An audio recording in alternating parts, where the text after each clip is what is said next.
한국 세라믹 기술원의 그 신우의 모임을 인도하려고 집에서 나서서 바깥에 나가면서 그 차에 전조등을 켰습니다.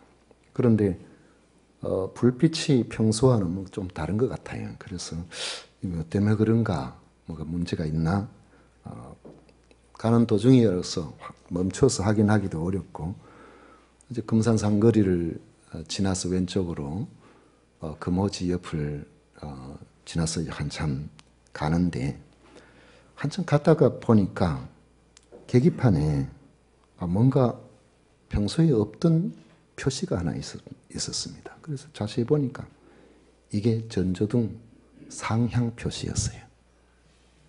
이게 언제 내려갔는지도 모르고 켤 때 그냥 상향을 등을 앞으로 켜놔놓고 계속 간 겁니다. 퇴근 시간에 수많은 차들이 마주 오고 있었는데 그분들이 얼마나 곤혹스러웠을까, 얼마나 욕을 했을까. 살다가 보면은 원하지 않는, 생각지도 못한 실수를 할 때가 있습니다. 그런데 간혹 실수를 인정하지 않는 사람도 만나게 됩니다. 아는 사람 중에 한 번도 자기 실수를 인정하는 말을 들어본 적이 없는 그런 사람이 있습니다. 어떤 상황에 대한 지적을 받으면은 왜 그럴 수밖에 없었는지를 변명하는데 10마디, 20마디를 더하기 때문에 더 이상 말하고 싶지를 않죠. 관계가 깊어지지를 않습니다. 우리는 잘못할 수 있습니다. 그리고 그 잘못을 깨닫게 되면 얼른 실수를 인정하는 것이 좋습니다. 오늘 우리 읽은 말씀에서 드러나는 당시 유대인의 문제점은 자신의 잘못을 인정하지 않는다는 점입니다. 유대인들은 하나님께서 구원의 약속을 파기하신다면 그것은 하나님의 잘못이라고 생각합니다. 하나님께서 하신 언약을 보십시오. 창세기 17장 7절과 8절에 보면 내가 내 언약을 나와 너 및 내 대대 후손 사이에 세워서 영원한 언약을 삼고 너와 네 후손의 하나님이 되리라. 내가 너와 네 후손에게 내가 거류하는 이 땅 곧 가나안 온 땅을 주어 영원한 기업이 되게 하고 나는 그들의 하나님이 되리라 했습니다. 일반적으로 유대인들을 택하시고 하나님의 백성으로 약속하셨기 때문에 끝까지 하나님께서는 약속을 지키셔야 한다는 것이 유대인들의 생각입니다. 그러나 이것은 억지입니다. 약속은 서로가 지킬 때에 의미가 있습니다. 창세기 17장 1절에 보면 아브라함이 99세 때에 여호와께서 아브라함에게 나타나서 그에게 이르시되 나는 전능한 하나님이라 너는 내 앞에서 행하여 완전하라. 약속을 잘 지키라. 그렇게 말씀하고 그리고 난 다음에 약속을 주신 것입니다. 그런데 자신들은 언약에 맞지 않게 마음대로 살아놓고 하나님께만 언약을 지켜야 된다고 하나님 탓만 하는 것은 옳은 것이 아닙니다. 하나님은 의로우신 분이시기 때문에 유대인이라고 하더라도 그 죄를 그냥 넘어가실 수가 없는 것입니다. 그런데 유대인들은 이 문제를 아주 교묘하게 생각합니다. 자신들의 허물 때문에 하나님의 의가 드러나면 결국 하나님의 의를 드러내게 했으니까 이러나 저러나 그것은 하나님께 좋은 일이 아니냐 그렇게 생각하는 거죠. 오늘날도 이렇게 이야기하는 사람이 있어요. 예수님께서 십자가에 달려서 그렇게 만일을 위해서 십자가를 지신 그 공로는 가룟 유다에게 줘야 된다. 그렇게 이야기하는 사람이 있습니다. 가룟 유다가 그렇게 했기 때문에 예수님 십자가를 지신 거 아니냐. 그렇게 이야기하는 사람도 있어요. 한마디로 말하면 유대인들은 문제점은 도무지 자신들의 잘못을 인정하지 않고 자신들의 행위를 정당화해 나가는 데 있는 것입니다. 사람이 완악해지는 데는 단계가 있습니다. 처음에는 우리가 실수를 저지를 때에 죄를 범하게 되면은 자신도 이게 잘못했구나 하는 것을 어느 정도는 압니다. 그런데 그 알게 되면 그것을 즉시 자기의 잘못을 하나님께나 혹은 사람과의 허물이 있으면 미안하다든지 자기의 허물을 인정해야 되는데 말하나 가만히 있는 거예요. 그냥 버티고 있는 겁니다. 그냥 말하지 않고 버티다가 보면은 어느 순간에 내가 잘못한 것이 그렇게 크지 않을 수도 있다는 생각이 속에 들어오기 시작을 합니다. 점점 자기의 행위를 정당화하기 시작을 하는 것입니다. 예수님을 믿다가 낙담한 사람들 중에 점점 완악해지는 까닭이 거기에 있습니다. 처음에는 부끄러워하고 고민도 합니다. 빨리 교회를 나가야 되는데, 예수님을 제대로 믿어야 되는데, 이렇게 하다가 그냥 회개 않고 다음에 가지, 다음에 믿지, 이런 식으로 가다가 결국에는 자신을 정당화해 버립니다. 그 정당화하는 방식이 있어요. 교회가 지금 바로 사람들한테 존경을 받지 못한다. 예수님을 믿는 사람이 잘못되었다. 이런 이야기들을 수도 없이 들으면서 그러한 불의에 대해서 마음에 부정적인 생각을 자꾸 쌓게 되는 것입니다.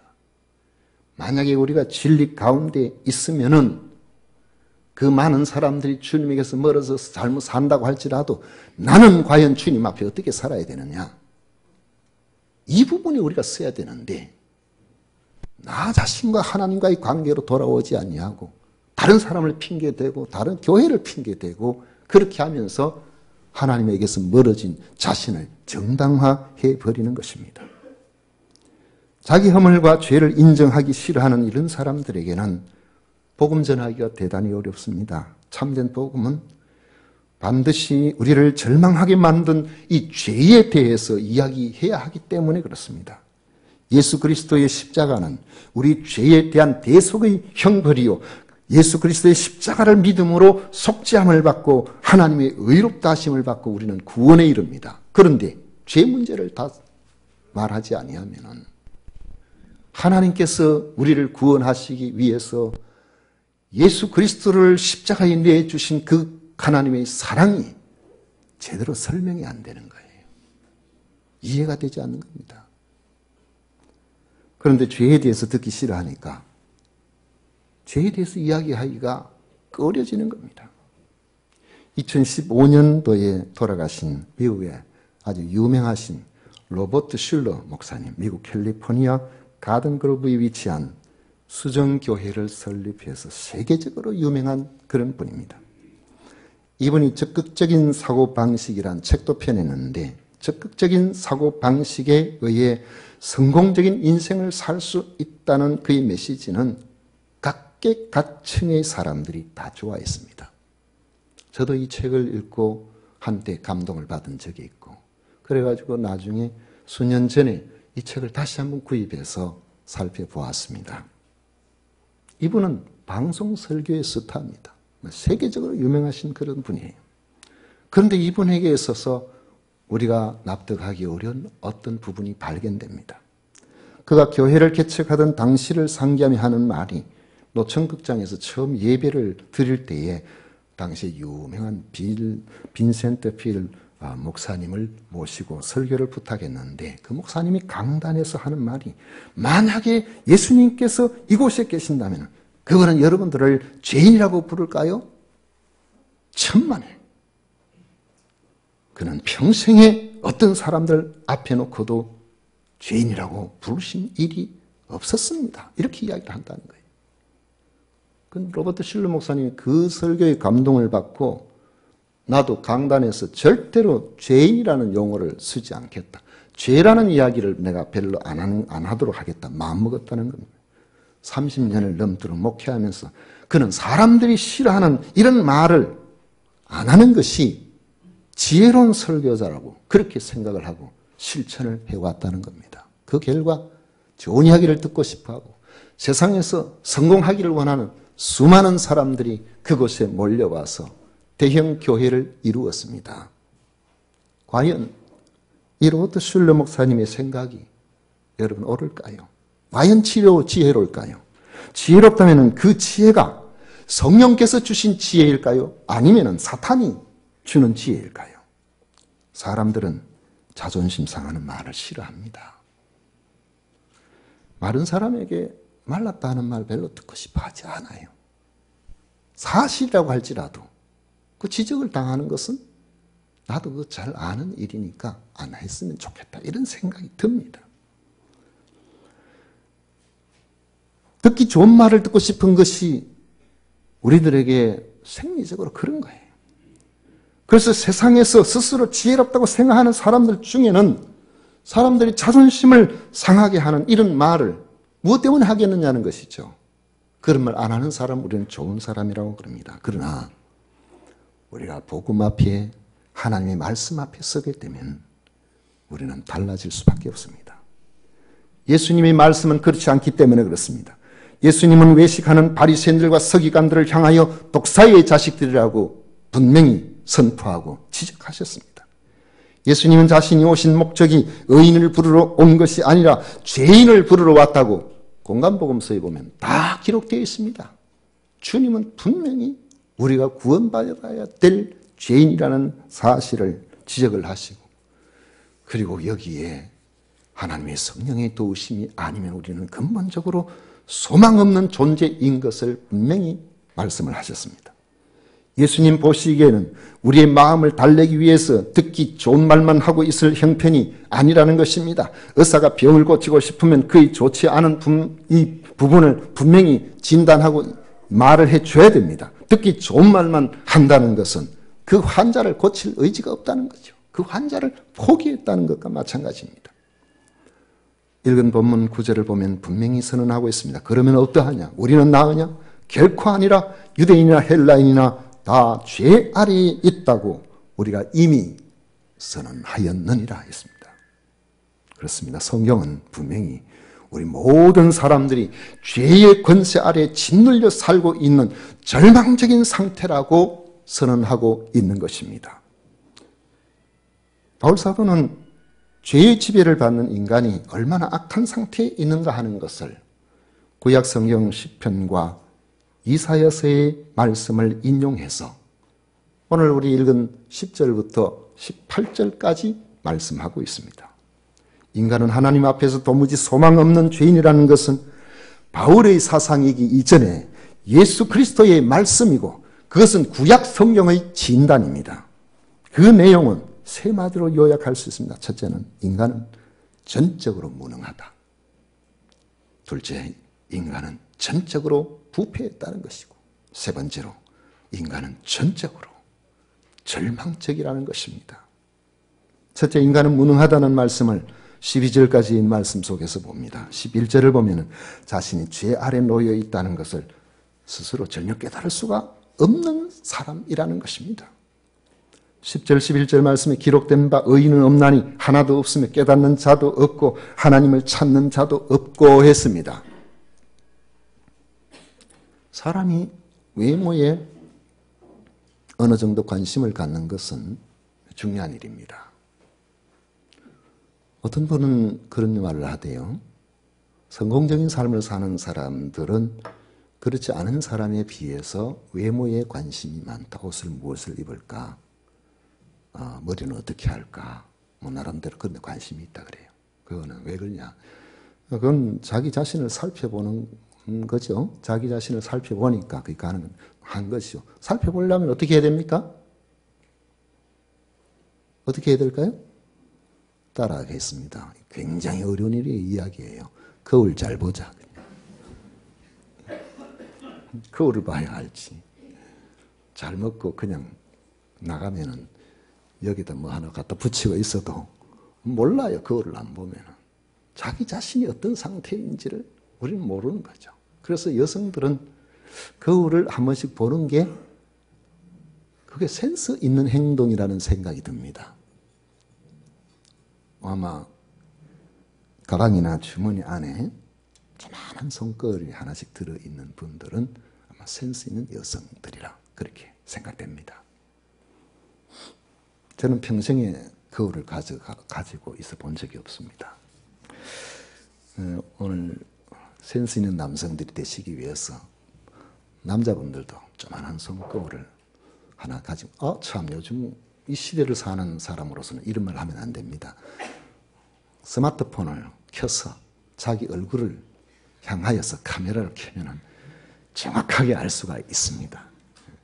한 번씩 그렇게 해보시기를 바랍니다.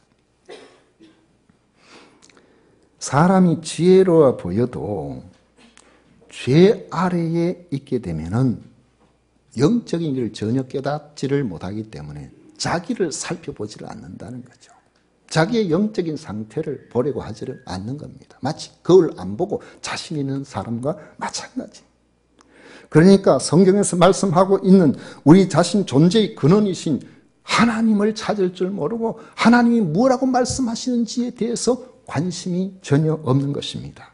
예기치 않은 사고와 연일 뉴스에 나오고 부모의 장례를 치르며 죽음을 두 눈으로 완전히 목격을 하면서도 내 자신의 인생이 어떻게 될 것인지 자기 죽음 이후를 심각하게 고민하지를 않습니다. 죄 아래에 놓여 있으면 다 그렇게 된다는 거예요. 다른 사람의 죽음은 보면서 내 죽음에 대해서는 심각하게 생각지를 않게 된다는 것입니다.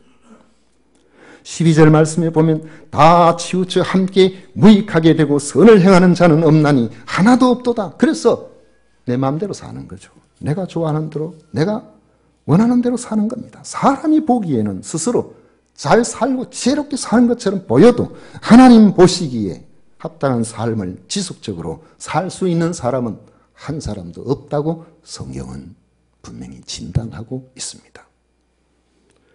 또 한 가지는 13절에서 15절 사이에서 인간은 전적으로 부패해 있다고 진단합니다.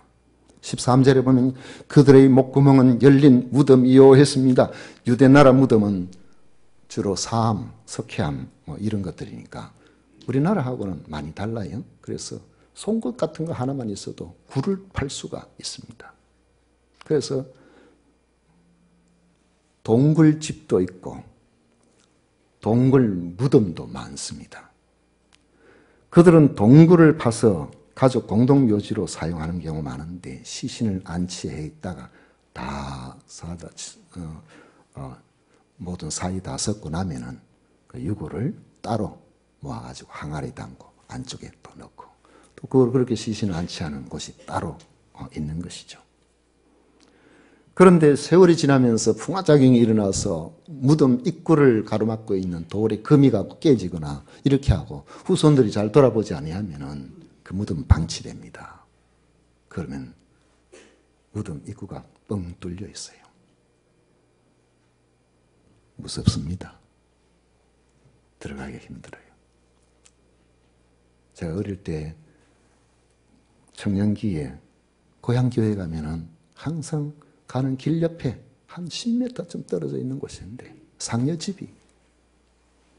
상여집은요 앞에 그냥 문짝 그 앞에 자물쇠 없이 걸 수 있는 고리들이 하나 있는데 그게 나무 막대기를 이렇게 꼽아놨어요.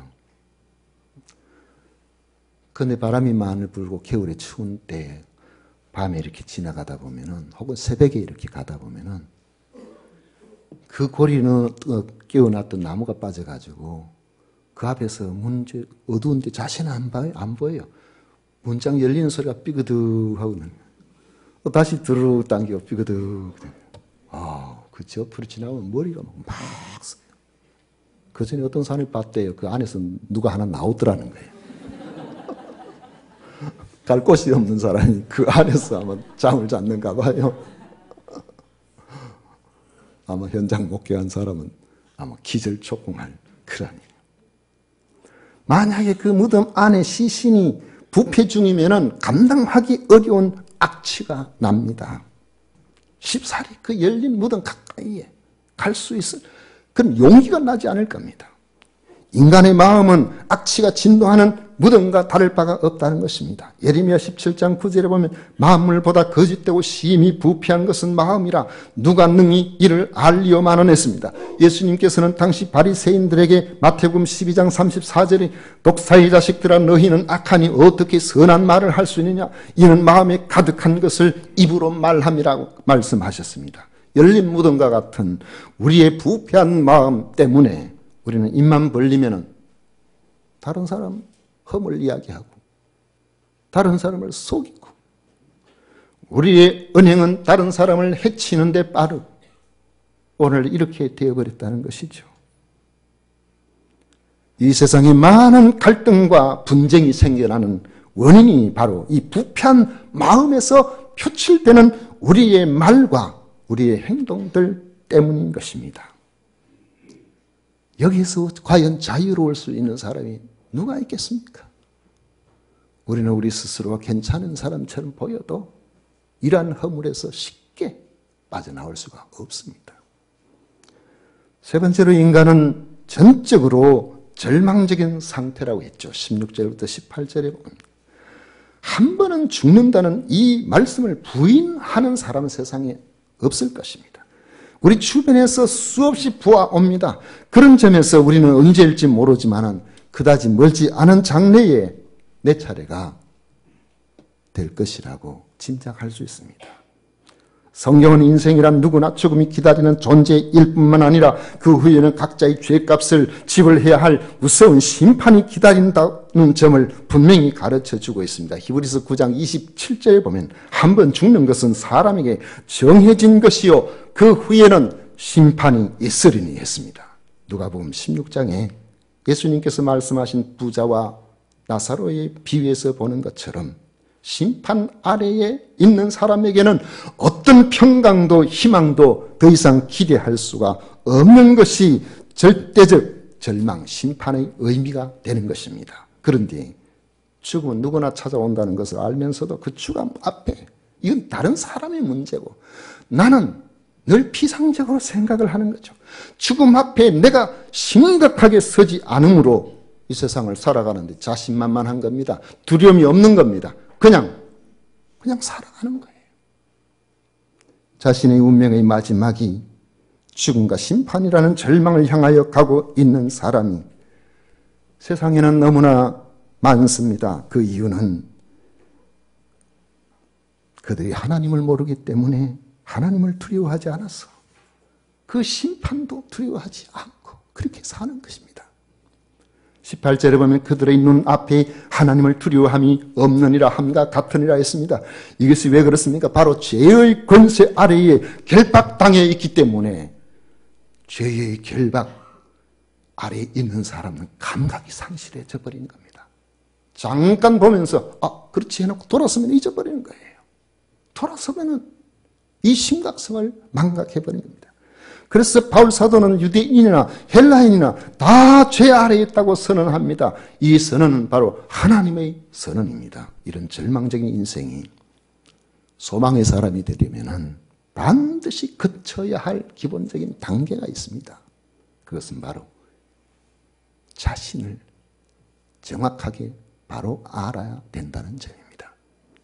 칼빈은 우리가 자신을 바로 알게 되면 인간은 절대로 자신을 신뢰하지 않게 된다고 했습니다. 사람이 한 20대쯤 되면은 진짜 자신감이 많죠. 한 30대 돼도 그렇습니다. 그런데 우리가 보면은 40, 50대에도 자신감이 많은 분들도 간혹 있는데 제가 볼 때 그 40, 50대에 많은 자신감은 주로 사회적 큰 변화가 없는 것과 함께 자신이 건강하다고 생각될 때 그런 것 같습니다. 그런데 세월이 좀 더 흐르면은 대부분이 사람이 그렇게 용기 있고 그렇게 자신감을 가질 것이 아니구나. 그걸 깨닫게 되는 거죠. 대부분이 세월 속에서 우리가 깨닫게 됩니다.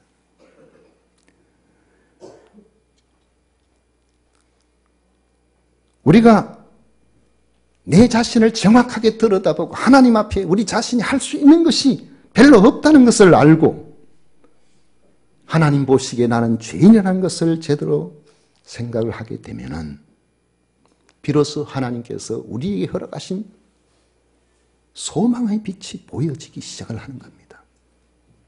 어거스틴은 세상에는 두 종류의 죄인만이 있다고 했습니다. 하나는 내가 죄인이라고 하는 그런 죄인이 있고 다른 하나는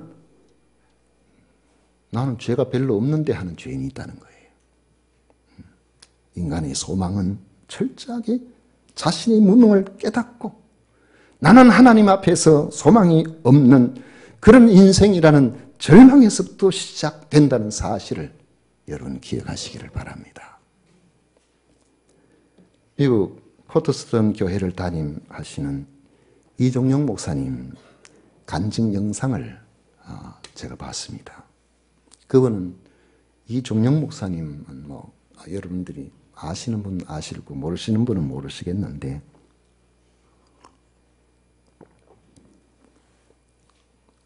그래도 거의 한 50대 중반 넘었어야 아마 이분에 대해서 조금 아실 분들 많이 계실 것 같아요. 이분 바보처럼 살았군요 하는 노래를 불렀던 70년대, 75년도 아주 최고의 인기를 누렸던 그런 인기 가수입니다.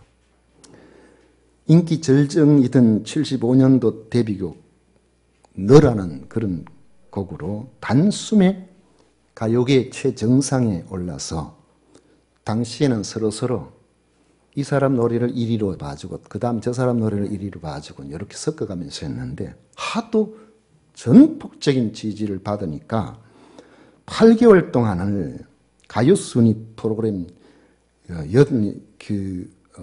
1위를 계속 했다는 거예요. 그래서 12월 달 돼가지고 그 해에 톱 가수로서 확정이 돼가지고 순금으로 트로피도 만들고 다 하기로 했는 바로 그날, 그 전날 저녁인가요? 갑자기 전 뉴스에 대마초 가수로 전격적으로 붙들려 들어가가지고 그래 그곳에서 3개월을 살게 됐대요. 3개월을 살았는데 아무래도 여러분 너라는 노래가 지금 어떤 노래인가 잘 모르시고 기억이 잘 안 나시는 분이 계실 것 같아서 가사라도 좀 가르쳐 드려야 될 것 같은데 낙엽지던 그 숲속에 파란 바닷가에 떨리던 손 잡아주던 너 별빛 같은 눈망울로 영원을 약속하며 나를 위해 기도하던 너 약간 여기에 그래도 뭐랄까요? 그걸 좀 넣어줘야 되겠죠? 낙엽지던 그 숲속에 파란 바닷가에 떨리던 손 잡아주던 너 별빛 같은 눈망울로 영원을 약속하며 나를 위해 기도하던 너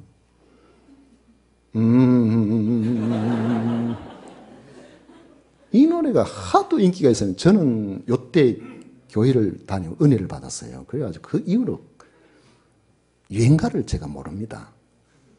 그런데 라디오만 틀면 이게 나오니까 저절로 다는 모르지만 저절로 이 곡이 지금 알고 있는 거예요.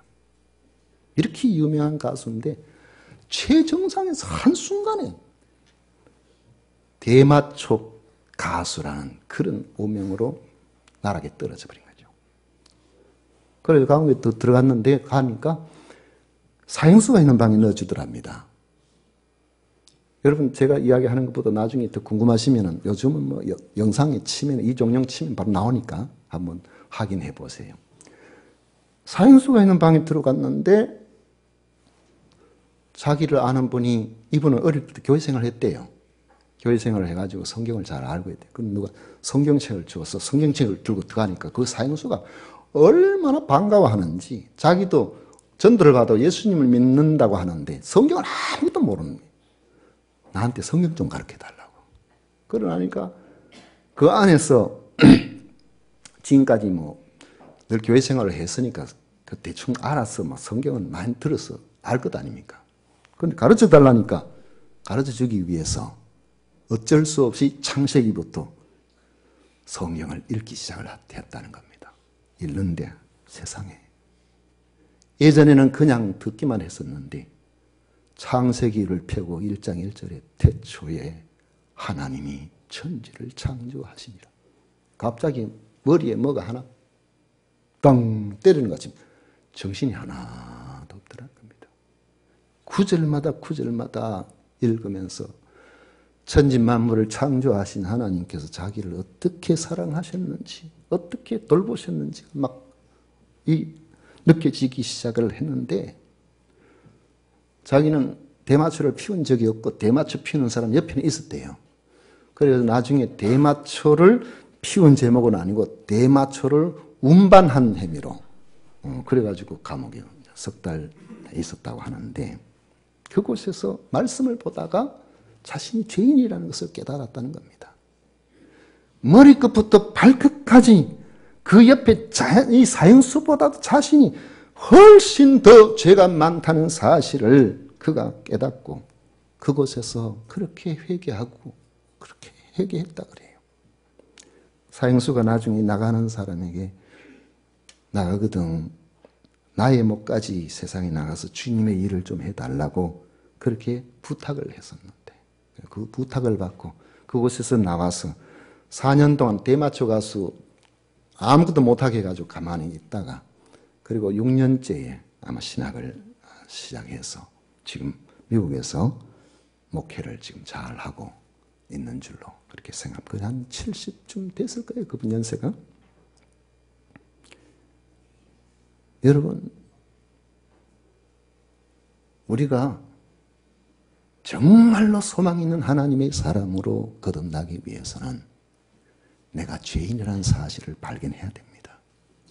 성경은 분명히 말씀하고 있습니다. 의인은 없나니 하나도 없다고 그랬어요. 의인은 없나니 하나도 없다고 그래요. 죄인은 하나님 앞에 서지를 못합니다. 그러니까 그것을 우리가 제대로 알면 하나님, 나는 소망이 없네요. 나는 이 땅에서 제법 괜찮은 사람인 줄 알았는데 사실 하나님의 말씀에 비춰보고 거룩하신 하나님 앞에 비춰볼 때 하나님 앞에 갈 수 있는 길이 전혀 없네요 하는 것을 알 때에 하나님께서 우리에게 우리의 죄값을 대신 치러주시고 우리에게 소망을 주신 하나님의 그 하신 일이 비로소 보여지기 시작을 하는 겁니다. 그래서 우리에게 새로운 소망을 발견할 수 있게 해주시는 것입니다. 이때 우리는 새로운 삶을 살게 됩니다. 우리로 하여금 새로운 삶을 살아갈 수 있도록 하나님께서 이미 예배하시고 우리에게 손을 내밀고 계신다는 사실을 알게 되는 것입니다. 바로 그 구원의 손을 잡으심으로 심판을 면하고 새로운 소망의 삶을 살아가신 우리 모두가 되시기를 축원합니다.